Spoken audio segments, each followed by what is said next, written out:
The world has seen multiple eras of people, of leaders that are eccentric, each a character in their own right. But what sets people like the Sultan of Brunei different is just the unbelievable lifestyle and wealth that he has, even in today's modern-day economy, that cripples the best of the best. In today's video, we're going in depth into the mighty Sultan's lifestyle. The Sultan of Brunei is often regarded as the symbol of sheer power, unfathomable grandeur, and hard life. Religious policies. As a weird and controversial of a mix this may be, it is one that has everybody curious. But for those of you wondering who the Sultan of Brunei even is, here's a little background. The Sultan of Brunei, named Hassan al-Bolkiah, is the Prime Minister and is one of the last absolute monarchs in the country. He is also one of the wealthiest leaders in the country, with an estimated net worth of 28 billion, according to Forbes. And his typically extravagant lifestyle has been a subject of the public eye for the entirety of his reign. But more recently, he was in the news for his extremist remarks on homosexuality and the required punishment for it, which according to him, was stoning till death in an effort to align the country with the rules of Sharia law. The uproar that this triggered was immense, with international pressure building up, with the governments in most first world countries condemning it, and was even more thrusted when celebrities in the West jumped on the bandwagon as well. This led to the premier backtracking on his decision to revoke the ruling from action, but it still remained a part of its legislature. But before his hard stance on enforcing Sharia law, the premier was mostly known for his open mind and open pocket, his gold-plated lifestyle, quite literally and metaphorically. Being one of the richest leaders to ever walk the earth, his asset list is one that might send your jaw dropping to the floor. To start off, let's begin by taking a look at his exquisite car collection of 5,000 luxury cars, all of which range from Rolls-Royces, Bentley Buccaneer, Bugatti EB10s, McLaren F1s, the various showroom-esque collection of Jaguars that are to date unused, and the only right-hand drive Mercedes-Benz CLK GTR in the world. The Supreme Commander of the Brunei Royal Armed Forces, yes, that's also one of his titles, is a car and racing enthusiast, it seems. His obsession for cars seems to be very vast, because apparently they're all specifically housed in a palace with separate wings devoted to each brand. Reportedly, there are over 300 Ferraris, 20 Koenigseggs, 6 Dabur Porsche 962 LMs, 11 McLaren, and 600 Rolls-Royces, all valued at an estimated $300 million. It has been reported that much of the collection actually belongs to the Sultan's third brother, Prince Geoffrey, and various nephews, and that most of the collection is unused and decaying. Those are cars some people won't see in their lives. His other extravagant pursuits also include a polo complex that covers areas of luscious ground, housing nearly 150 ponies of the finest breed on. This polo palace even has a stud farm. His knack for flavorful property doesn't seem to halt here. Of course it doesn't. He also constructed a 1,788-room palace named Istana Nurul Aman, by which all standards is the largest private home in the world. In that house, he invited the legendary Michael Jackson to an exclusive performance. But that isn't very Islamic, is it? His family's other famous and known real estates include a mega mansion in Vegas with an astounding number of 92 rooms, worth £45 million and built on a typical Sin City site.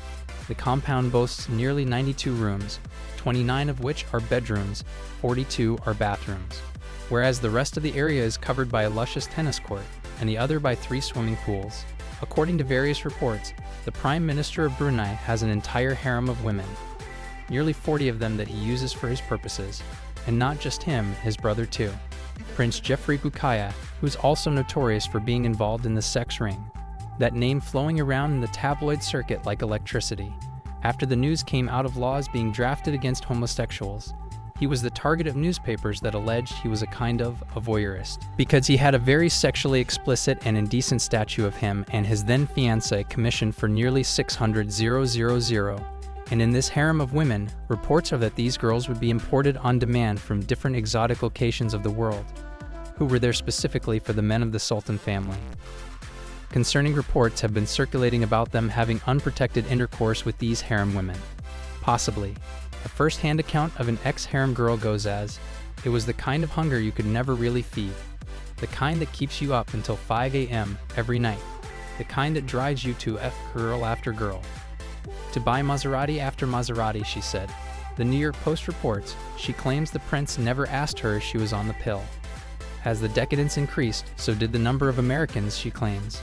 He would start opening magazines and say, "I want that woman, I want that one," and order them, she concluded. A very public scandal was in the Sultan's brother was sued by Shannon Marketic, Miss USA. She says that she had to accept a $3,000 a day job in Brunei. Initially told to just take care of personal appearances and promotional work, but ended up as a sex slave. She says, "It would be the biggest honor of my life if I was permitted to sleep with Jeffrey, because he is half man, half God, like Jesus Christ to the Christians." She claimed a royal aide had told her.